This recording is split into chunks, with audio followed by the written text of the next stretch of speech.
Hello বন্ধুরা, তো আজকে আমি ধোকার ডালনা বানাবো। তো তার জন্য ছোলার ডাল আমি ভিজতে দিয়ে দিয়েছিলাম। তারপর ওগুলিকে ভালো করে বেটে নিয়েছি। বাটার সময় কাঁচা লঙ্কা দিয়েছি, একটু আদা দিয়েছি আর একটু নুন দিয়েছি, দিয়ে ভালো করে বেটে নিয়েছি। দিয়ে ওই বাটাটাই তেলেতে ভালো করে ভেজে নেব। এমন করে ভেজে নেব যেন লালচে কালার একটা চলে আসে।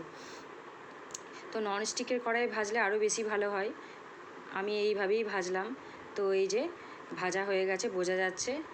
আর একটা প্লেটের মধ্যে তেল মাখিয়ে রেখেছি, তার মধ্যে কিন্তু আমি এগুলো সব দিয়ে দিলাম।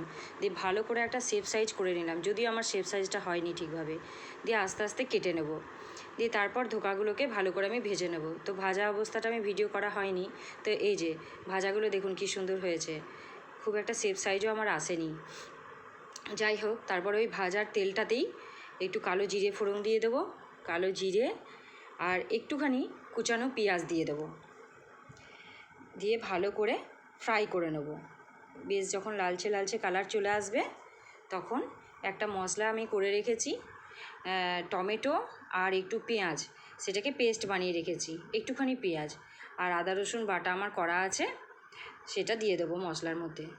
ভালো করে মশলাটাকে কিন্তু আমি একদম কষিয়ে নেব। আর প্রত্যেক দিনে যা যা উপকরণ দেওয়া হয়, নুন, হলুদ, একটু কাশ্মীরি লঙ্কা গুঁড়ো, সেই উপকরণগুলো কিন্তু আমি দিয়ে দেবো। দিয়ে ভালো করে কষিয়ে নেব। তো কষাতে কষাতে বেশ যখন একটা লালচে ভালো করে তেল ছেড়ে দেবে, মশলা কিন্তু তেল যত কষাবেন তত কিন্তু ভালো রান্না হয়। আর এই যে দেখুন কী সুন্দর তেল ছেড়ে দিয়েছে। বাটা মশলাটাও আমি আবার দিয়ে দিলাম, টমেটোটাও দিয়ে দিলাম। দিয়ে আবার ভালো করে কষিয়ে নেব, কেন কি কাঁচা গন্ধটা তাহলে চলে যাবে টমেটোর। তো দেখুন কী সুন্দর তেল ছেড়ে দিয়েছে পাশের।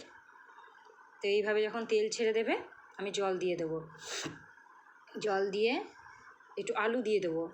ধোকার ডালনাতে সাধারণত কেউ আলু দেয় না, আমি কিন্তু আলু একটু দিয়েছি। আলু ছাড়া আমাদের বাড়িতে চলবে না। তো যাই হোক, আলু দিয়ে দিয়েছি। তারপর ধোকাগুলো যেগুলো আমি বড়া করে রেখেছি সেগুলো দিয়ে দেব।